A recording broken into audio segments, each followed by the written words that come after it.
안녕하세요 여러분, 데이지입니다. 이번 영상에서 여러분과 함께 읽을 책은 바로 시그리드 누네즈의 그의 봄의 불확실성입니다.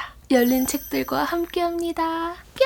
시그리드 누네즈 하면 어떻게 지내요? 암에 걸린 친구를 병간호하는 그런 우정 이야기인데 제가 영화는 보지 않았는데 보신 분 계신가요? 그 작가의 신작이라니. 그저 시그리드 누네즈라고 해서 It's me!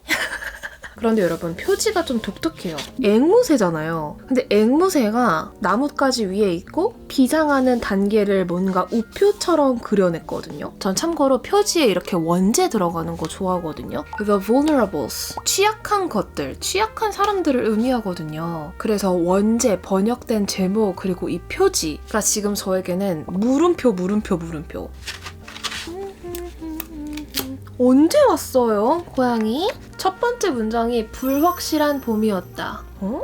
제목이랑 비슷하잖아. 오래전에 읽은 책이라 이 문장 말고는 내용이 거의 기억나지 않았다. 아, 이거죠. 뭐 그게 중요하다는 얘기는 아니다. 내가 읽은 소설들에서 무슨 일들이 일어났는지 기억하는 게 중요하다고 믿었던 건 어릴 적뿐이었다. 이제 나는 중요한 것이 책에 서술된 허구의 사건들보다는 독서 중의 체험, 책 속 이야기가 일으키는 감정 상태, 머리에 떠오르는 질문들이라는 진실을 안다. 어떡하지? 시작하자마자 엄청난 책들을 또 추천받고 있어요. 미국의 대표적인 범죄소설 작가 엘모어 레너드의 10가지 글쓰기 규칙이 있대요. 그중 첫 번째 규칙이 책을 쓸 때 날씨 이야기로 시작하지 말 것. 그런데 이 소설 주인공은 날씨로 시작하는 대작들을 이야기합니다. 버지니아 울프의 세월, 찰스 디킨스의 황폐한 집. 이 이야기를 왜 하는 걸까? 평소 같았으면 벤치에 앉아 책을 읽었겠지만 집중력이 떨어져서 책도 읽히지 않았다. 관심 가는 건 뉴스뿐이었다.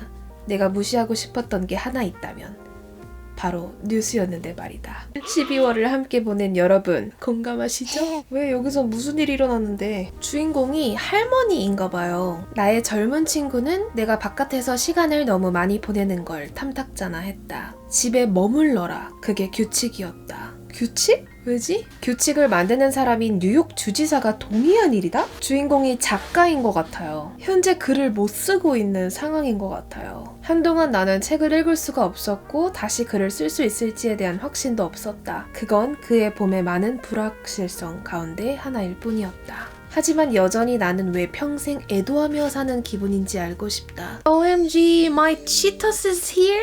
너무 기다렸어!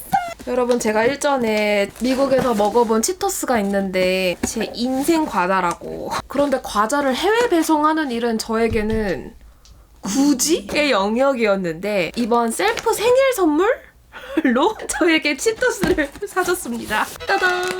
플레이밍 핫 레몬 크런치입니다. 매우면서 미치도록 새콤해요.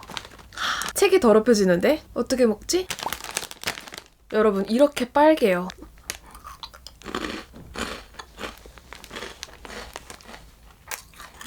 와, 진짜 맛있어. 정말 재밌는 책의 최애 과자. 이게 행복이지. 주인공 이름도 아직 안 나왔으나 현재까지의 내용으로 유추해보자면 주인공은 뉴욕에 살고 코로나로 현재 도시가 봉쇄되어 있는 상태입니다. 노년기에 접어들었고 끊임없이 이런저런 재밌는 이야기를 들려주고 있습니다. 여러 책들을 인용하면서 재밌게 수다를 떨고 있는데 지금 읽으면서 아, 이거 소설이지? 소설이야? 하고 있어요. 왜냐면 너무 재밌는 에세이처럼 느껴진달까요? 작가의 나이가 어떻게 되지? 작가의 나이도 왠지 주인공과 비슷할 것 같은 느낌? 주인공을 포함한 오래된 절친들이 한 친구의 장례식을 이유로 오랜만에 모였어요.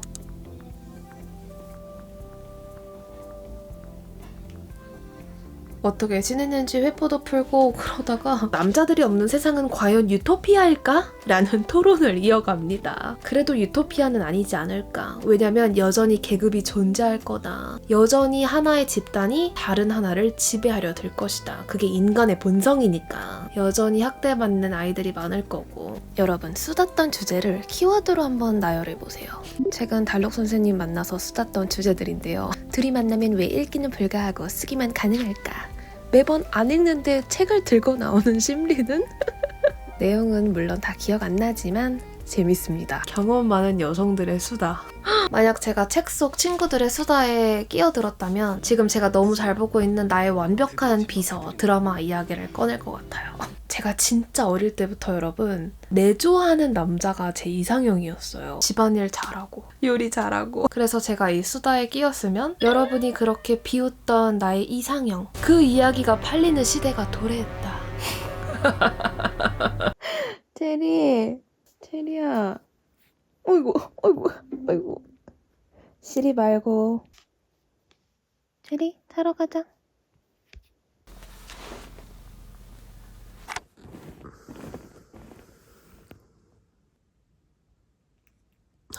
지도 막 일어났으면서 누굴 깨워.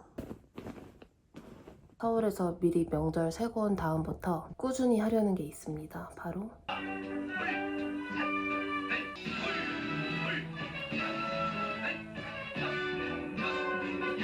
여러분, 제목과 표지 왜 이렇게 만들어졌는지 알게 되었습니다. 유레카!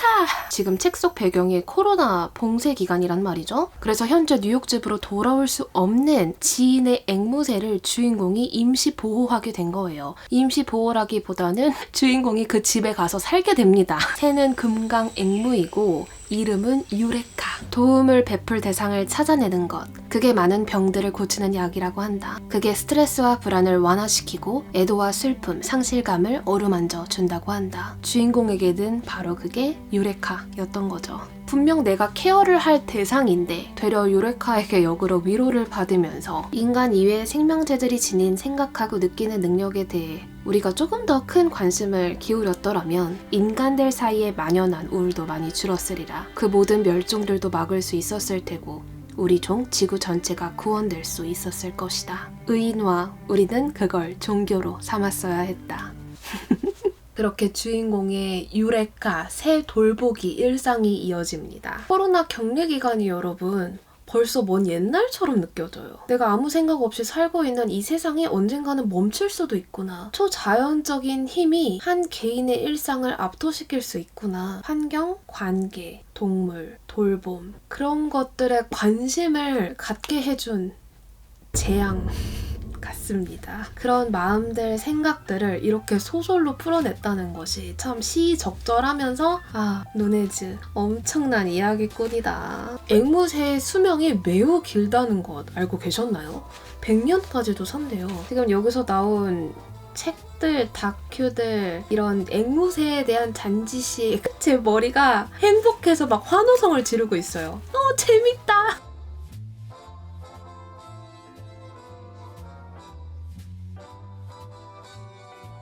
떠날 때 꼭 반드시 작별 인사를 해야만 해요. 그렇지 않으면 앵무새가 삐진다는 거예요. 고양이들도 마찬가지예요. 외출할 때 인사하지 않으면 삐집니다. 잘 자, 체리.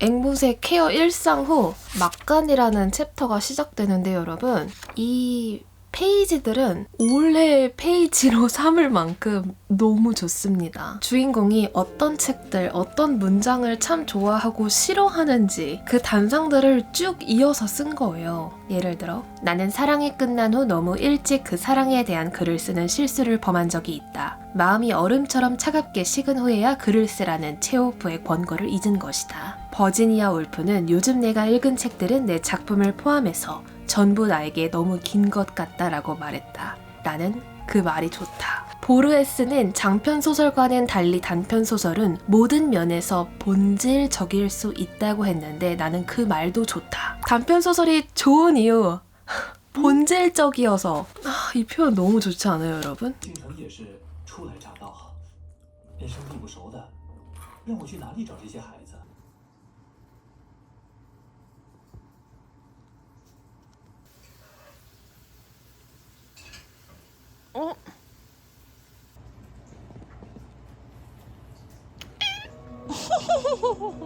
영상에는 안 담기는데 지금 별 구경 나왔어요. 요즘 제주 밤하늘에 별이 가득해요.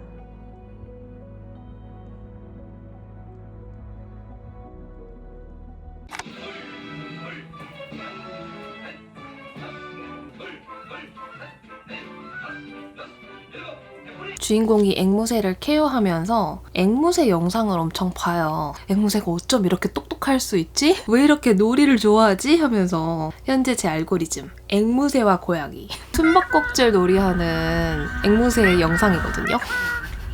아니 그렇게 유레카 앵무새와 행복한 일상을 이어가는 도중 불편한 동거자가 생깁니다. 주인공 이전에 유레카를 케어하던 전임자 20대 초반이고 대학생인데 중퇴 예정, 부모님과 사이 좋지 않음, 여자친구와 곧 헤어질 예정, 인간 혐오자, 에코 테러리스트 같이 살게 된 거죠. 그런데 주인공이 식욕을 못 느끼고 막 음식을 먹으면 토하고 계속 못 먹어요. 그런데 냉동고에 있는 캐러멜 오트밀크 아이스크림 한 통이 보이길래 그걸 다 먹어 치웁니다. 다음날 동거인 베치가 이렇게 말합니다. 어젯밤에 가벼운 분노의 폭발이 있었나 보네요. 그게 무슨 소리지? 글쎄요, 자기 게 아닌 걸 먹는다는 건. 그랬더니 주인공이 스스로 이렇게 시인합니다. 짓이죠. 이기적인 짓이고 수치스러운 일이에요. 됐어요? 그렇다고 분노의 폭발이라고 말할 순 없지. 와, 흥분하지 마세요. 주인공은 곧 친구한테 씩씩거리면서 이 에피소드를 들려줍니다. 친구는 야, 걔 너한테 잘하려고 하는데 왜 그런 마음을 받아주지 못하니? 주인공은 그가 친절하다는 걸 인정하면서 그냥 존재가 싫어요. 아파트 전체를 테스토스테론으로 가득 채우고 있다고. 친구가 웃으면서 말합니다. 그게 진짜 문제지 안 그래? 그날 동거인 베치는 주인공이 잘 먹었던 아이스크림 4통을 사옵니다. 실컷 드세요.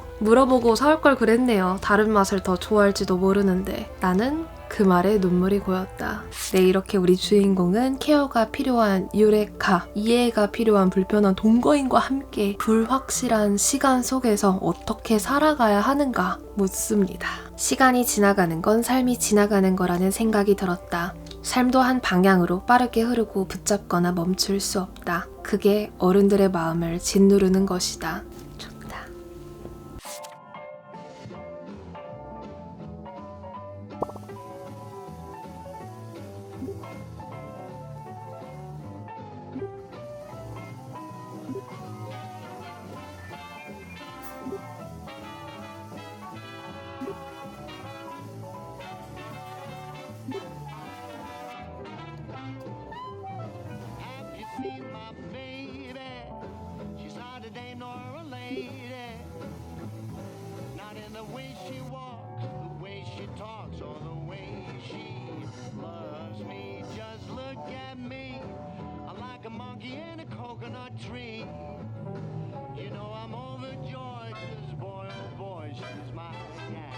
네, 여러분, 이 지적이고 따뜻하면서도 웃긴 산문 같은 문학 비평집 같은 소설을 다 끝냈습니다. 저는 소설 속 주인공처럼 루티너란 하루를 좋아하거든요. 국민체조, 고양이, 모델링팩, 독서, 이런 제가 정한 익숙한 일들이 저에게 안정감을 줍니다. 그리고 이 책을 읽는 내내 매일 저녁 밤 산책을 다녀왔는데 주인공이 계속 낯선 것을 환대하는 장면들을 마주쳐서인지 정말 쓰레기 버리다가 우연히 바라본 밤하늘이 너무 아름다운 거예요. 이렇게 많은 별들이 있을 줄이야. 평온한 익숙함, 그리고 놀란 낯섦, 이런 것들로 내 삶을 가득 채우고 싶다, 그런 생각이 들더라고요. 낯선 것을 환영하는 것, 익숙한 것을 되새기는 것, 쓰고 말하는 것, 느끼는 것, 이 모든 행위가 결국 우리를 계속 살아가게 만드는구나. 그것이 저자가 던지는 메시지이자 동시에 문학이 우리에게 남기는 가장 중요한 가르침이 아닐까. 주인공이 또는 저자가 사랑하는 작가들의 글쓰기 형식을 빌려와서 문학적 비평을 소설 속에 녹인다는 것. 인덱스 너무 좋았습니다.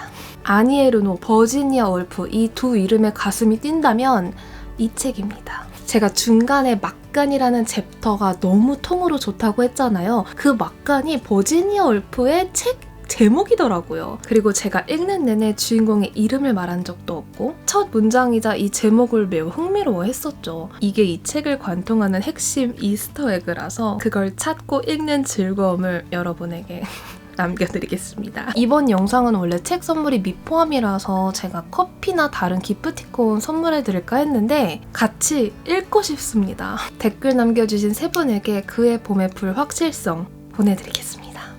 같이 읽어요. 마지막으로 책 속 문장으로 오늘의 영상을 끝내겠습니다. 인생은 엘레지 더하기 코미디다. 삶이란 고통의 애도의 반복 속에서도 앞으로 나아가려는 의지임을 말하는 이 소설 여러분께 추천드립니다. 다음 영상으로 만나요. 안녕.